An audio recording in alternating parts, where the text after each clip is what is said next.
¿Alguna vez te has sentido demasiado pequeño ante un desafío demasiado grande?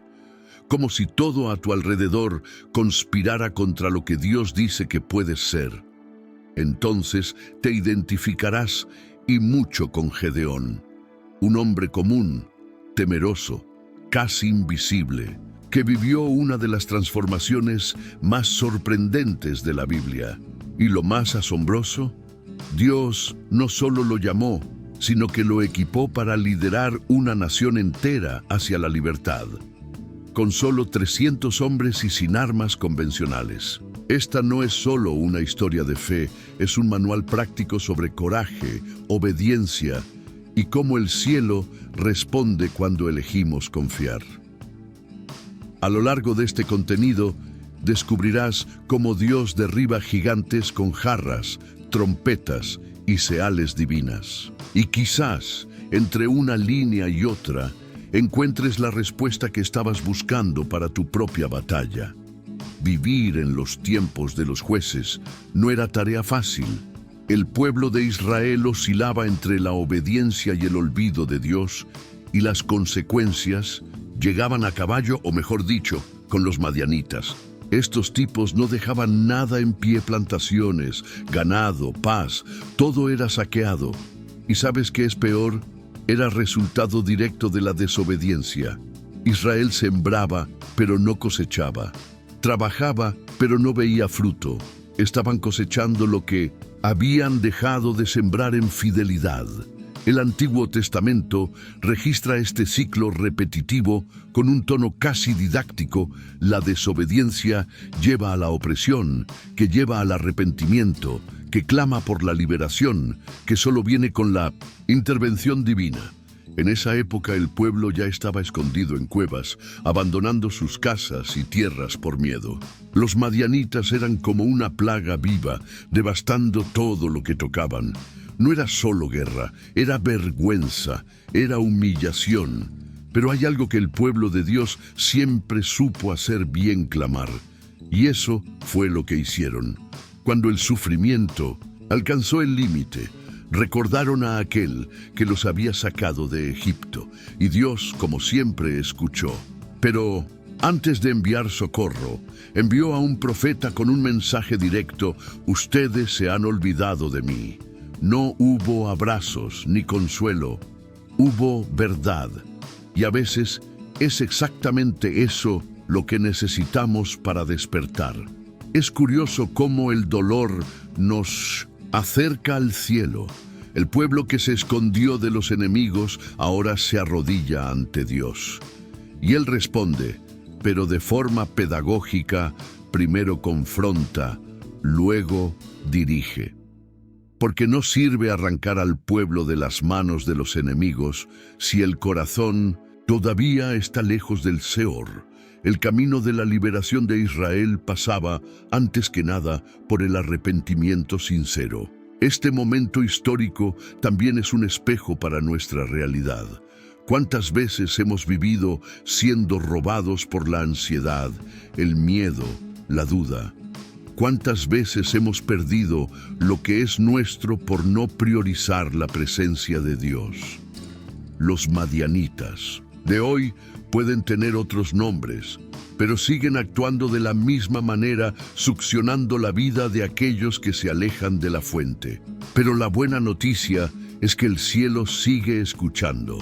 Entonces, en medio del lamento, surge la esperanza. Dios no había abandonado al pueblo, el pueblo es que había dado la espalda. Pero bastó un clamor sincero para que el plan de salvación comenzara a dibujarse. Y ese plan tendría un protagonista improbable, escondido en un lagar de pisar uvas. Su nombre, Gedeón. En medio de la crisis, cuando los madianitas celebraban sobre el sufrimiento de Israel, Dios decidió actuar de forma inesperada. No envió un ejército ni un trueno del cielo. Envió a un ángel del Seor a un lugar improbable para conversar con un hombre aún más improbable, Gedeón. ¿Y dónde estaba él? Escondido, trillando trigo en un lagar. Así es, haciendo pan donde se hacía vino. El miedo tiene esas características. Lo primero que el ángel le dice a Gedeón hace caer la mandíbula: el Seor está contigo, poderoso guerrero. Guerrero, él, el mismo que se escondía de los madianitas. La frase del ángel parece una broma de mal gusto, pero era profética. Dios no veía a Gedeón por lo que era, sino por lo que él lo capacitaría para ser. Y este es un principio precioso. Dios ve lo que ni siquiera podemos imaginar sobre nosotros mismos. Gedeón, por supuesto, replica, cuestiona, se desahoga, expone sus frustraciones. Si el Seor está con nosotros, ¿por qué todo esto está sucediendo? ¿Suena familiar? ¿Cuántas veces no nos aún tratando de digerir la misión de liberar a Israel? Gedeón decide que necesita una confirmación. Y ¡oh, sorpresa! ¿Quién no lo ha hecho alguna vez? Cuando uno recibe un desafío demasiado grande, es natural buscar alguna evidencia de que no está volviéndose loco. Entonces, prepara una ofrenda, un cabrito y pan sin levadura, y la coloca sobre una roca, frente al ángel del Seor. Era más que un gesto religioso. Era una petición silenciosa de dirección. Gedeón no verbaliza un pedido claro, pero Dios comprende y responde de una forma absolutamente sobrenatural. El ángel toca los alimentos con la punta de su báculo y de repente fuego sale de la roca y lo consume todo, sin fósforo, sin encendedor, sin truco alguno. Una señal divina que desvelaba la realidad. Dios estaba allí, atento y activo. Este gesto incendió no solo el sacrificio, sino también el alma de Gedeón. Era como si el cielo dijera: sí, soy yo, y estoy contigo. La reacción de Gedeón es de puro asombro. No solo se emociona, sino que teme por su propia vida. Ver al ángel del Seor cara a cara no era una experiencia común, y mucho menos segura, según las tradiciones de la época. Pero Dios, siempre sensible al corazón humano, lo tranquiliza: paz contigo, no temas, no morirás. El miedo da paso a la reverencia, y de esa reverencia nace un altar. Allí mismo, Gedeón erige un monumento y lo llama El Seor es paz. Es impresionante cómo el corazón de Gedeón, antes dominado por dudas, empieza a calentarse. Aún no se ha convertido en guerrero aún, pero ahora lleva algo fundamental, una certeza íntima de la presencia de Dios. La fe, antes frágil, comienza a afianzarse. Y lo más curioso es que todo esto sucedió lejos de los ojos de la multitud. No hubo público. Fue un momento entre él y el cielo, y muchas de las transformaciones más importantes comienzan así en silencio. Este episodio también nos muestra que Dios responde de formas específicas, de acuerdo con lo que nuestro corazón necesita. Gedeón no pidió fuego, pero Dios sabía que sería lo que sellaría el llamado. A veces queremos señales cinematográficas, pero olvidamos que el cielo también habla con sencillez.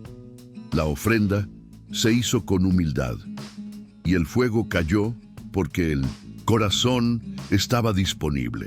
Con este altar erigido y la presencia de Dios confirmada, Gedeón da su primer paso concreto en el camino de la obediencia. Comprende que ya no está solo. El próximo desafío, sin embargo, exigirá aún más coraje. Tendrá que comenzar el cambio dentro de su propia casa. Y el objetivo era algo delicado: el infame altar de Baal. Tras presenciar la destrucción de su ofrenda por el fuego y escuchar la voz de Dios confirmando su misión, Gedeón recibe otra instrucción. Pero esta vez, el campo de batalla no es externo, sino íntimo, familiar. Dios lo llama a iniciar una reforma espiritual dentro de su propia casa. ¿Y qué debía ser derribado? El altar de Baal, erigido por su propio padre. Intervenir en ese altar significaba desafiar una estructura arraigada, no solo de piedra, sino de cultura e identidad corrompida. Gedeón no retrocede, pero tampoco actúa impulsivamente. Obedece, pero de noche no por cobardía, sino por prudencia. Conocen esa sabiduría de actuar en el momento oportuno, incluso con miedo. Pues bien, Gedeón elige a 10 hombres de confianza, se dirige al altar y lo derriba. En su lugar, erige un nuevo altar para el Dios verdadero y ofrece allí un segundo sacrificio. Fue un gesto poderoso, la idolatría estaba siendo reemplazada por la obediencia. Al amanecer, el pueblo de la ciudad percibe lo sucedido y, como era de esperar, el escándalo fue general. ¿Quién hizo esto? La pregunta resonó hasta que se descubrió el nombre Gedeón. La multitud reclamaba castigo. Querían utilizarlo como ejemplo, pero entonces sucede algo inesperado. Su padre, Joás, se posiciona. El mismo hombre que mantenía el altar pagano ahora lo defiende. Si Baal es Dios, que se defienda solo. Un argumento que desmonta cualquier justificación. La reacción de Joás es tan simbólica como la acción de Gedeón. Cuando alguien decide romper con el error y vivir por fe, este impacto repercute. La liberación de Israel comenzó con la demolición de un altar particular. A veces, el reinicio exige confrontar estructuras antiguas, tradiciones que nadie se atrevía a tocar. Pero fue precisamente ese gesto valiente lo que comenzó a cambiar el curso de la historia. Lo que hace tan relevante este pasaje es que la verdadera transformación comienza desde adentro. Antes de derrotar a los madianitas, Gedeón necesitaba limpiar su propia casa. Y esto se aplica a todos nosotros. A veces queremos vencer batallas externas sin enfrentar los conflictos internos. Pero Dios trabaja de adentro hacia afuera. El nuevo altar no fue solo físico, fue una declaración de lealtad y una nueva dirigencia espiritual comenzó a surgir allí. Ahora, con el altar de Baal destruido y su reputación dividida entre el desprecio de algunos y el respeto de otros, Gedeón estaba listo para un desafío aún mayor. Era hora de reunir un ejército, pero no sería cualquier ejército, sería aquel que revelara de forma clara cómo a Dios le gusta trabajar con los improbables.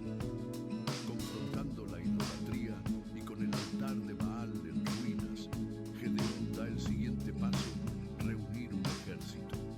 Los madianitas, aliados con otros pueblos del este, se movían nuevamente y la amenaza era real. Pero esta vez, Israel tenía un líder alineado con Dios. Gedeón toca la trompeta y 32. 0 hombres responden, una cifra impresionante, alentadora y que parece suficiente. Sin embargo, a los ojos del Seor, aún era excesiva. La primera criba. Llega rápidamente, quien tenga miedo puede regresar. Y sin ceremonia 22.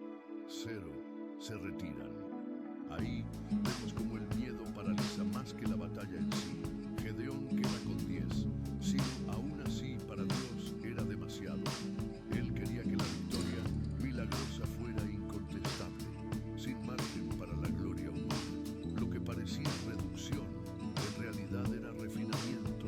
Dios no necesita multitudes, Él quiere fe. Luego llega la famosa prueba del agua. Gedeón lleva a los hombres al arroyo y observa cómo beben. Quien se arrodilla es dispensado. Quien lleva el agua a la boca con las manos permanece. Al final solo quedan 300 y es con este grupo minúsculo, casi simbólico, que Dios dice: con estos vencerás. Así nace el legendario ejército de 300, un grupo de improbables guiado por un propósito divino, no por la fuerza humana. Imagina lo que esto significó para Gedeón. Había salido del anonimato, fue desafiado a destruir el altar de Baal y ahora era el líder de un cuadro de hombres contra una coalición enemiga. Pero observa cómo Dios trabaja cada recorte, cada filtro, cada dirección. Todo llevaba a Gedeón a depender completamente del cielo. No había plan B, era confiar o confiar. Y este tipo de dependencia no es debilidad, es estrategia divina. Este momento también nos enseña a respetar los procesos de reducción. A veces, Dios quita algunas seguridades de nuestras vidas para que dejemos de confiar en números, estructuras o facilidades. Él quiere recordarnos que la victoria no depende de lo que tenemos, sino de quien está con nosotros. Y fue exactamente eso lo que enseñó a Gedeón. Un ejército reducido no es una derrota anunciada, es un escenario preparado para un milagro. Pero incluso con todo esto en sus manos, el llamado, las señales, el ejército seleccionado, el corazón de Gedeón aún vacía. Es el momento en que Dios, una vez más, se anticipa al miedo. Y esta vez, la confirmación vendría de un lugar insólito, el propio campamento de los madianitas, donde una conversación reveladora estaba a punto de suceder. Incluso después de todas las confirmaciones y reducciones, Gedeón aún carga un peso en el pecho. No es duda de la misión, es el miedo a la misión. Y Dios, conociendo el alma humana mejor que nadie, le da otra oportunidad de fortalecerse. Si todavía tienes miedo, dice el Señor, baja al campamento de los madianitas y escucha lo que están diciendo. Es como si Dios dijera, ven a ver con tus propios ojos que la victoria ya se está tejiendo.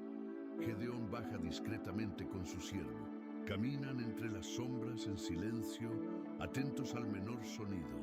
Y entonces, escondido entre tiendas y antorchas, escucha a dos soldados madianitas conversando. Uno de ellos cuenta un sueño profético. Un par de cebada rodaba y golpeaba una tienda, derribándola por completo. Parece un sueño banal, ¿no? Pero el otro soldado interpreta al instante, es la espada de Gedeón. Dios ha entregado Madián en sus manos. Esta escena tiene un peso tremendo. Gedeón, que momentos antes quizás dudaba de su propio valor, ahora escucha su milagrosa victoria anunciada por boca del enemigo, junto allí, escondido en la oscuridad. Tiene lo que necesita, no solo una señal, sino una confirmación espontánea proveniente del otro lado de la guerra. La guerra espiritual ya estaba ganada, ahora solo debía cumplir lo que el cielo ya había decretado. La respuesta de Gedeón no es militar, es espiritual. No corre a preparar una emboscada, no se sube a un pedestal, se inclina, adora. La Biblia dice que al oír aquello, adoró a Dios allí mismo, en medio del campamento enemigo. Esto dice mucho sobre su transformación. Antes se escondía de los enemigos, ahora adora en su territorio. El miedo da paso a una fe viva, confiada, vibrante. El coraje nace de la revelación. Este pasaje de la historia es un poderoso recordatorio a veces. El aliento que necesitamos proviene de donde menos lo esperamos. Dios puede usar incluso al enemigo para confirmar lo que Él ya nos ha dicho. Puede usar un sueño, una conversación ajena, una noticia en el momento oportuno. Cuando Él quiere levantar a alguien, incluso el enemigo se convierte en mensajero. Y con el corazón renovado, Gedeón regresa al campamento israelita con una palabra en los labios: levántense. Ahora finalmente listo, dividirá a sus hombres en 3 grupos y partirá a la batalla. Pero, como todo en esta jornada, el plan de Dios no implica espadas afiladas ni armaduras de bronce. Él usará trompetas, jarros de barro y antorchas. Y es ahí donde lo imposible se convierte en espectáculo. Llegó la hora. Con el corazón inflamado por la revelación en el campamento enemigo, Gedeón regresa decidido. Reúne a los 300 y comparte el plan que, digámoslo, no tenía nada de convencional. Nada de espadas, escudos ni caballería. Lo que Dios preparó para esta milagrosa victoria involucraba 3 elementos inusuales: trompetas, jarrones de barro y antorchas encendidas. Sí, con eso Israel enfrentaría a los madianitas. Y Gedeón no vacila, confía, divide a los 300 en 3 grupos y posiciona a cada uno alrededor del campamento enemigo. La orden era clara a su seal: todos debían tocar las trompetas, romper los jarrones, revelando las antorchas y gritar con fuerza por el Seor y por Gedeón. Fue ruido, luz y sorpresa. Una estrategia que apelaba directamente a la psicología de los enemigos, que ya se encontraban atemorizados desde el sueo profético. Y eso marcó la diferencia. Cuando llega el momento, la ejecución es perfecta. Las trompetas resuenan por el valle, los jarrones se hacen ahicos y las antorchas iluminan la oscuridad. El campamento madianita, todavía dormido y confundido, entra en pánico. El caos es tan grande que se atacan entre sí, creyendo que estaban rodeados por un ejército inmenso. Lo que era solo una puesta en escena estratégica se convirtió en la trampa perfecta. El miedo hizo el trabajo pesado. Es interesante observar cómo Dios usó lo que parecía débil para confundir a los fuertes, jarrones, convirtiéndose en armas, luces en medio de la noche generando terror, gritos estratégicos venciendo espadas afiladas. Todo esto enseña que Dios no necesita seguir patrones humanos para actuar.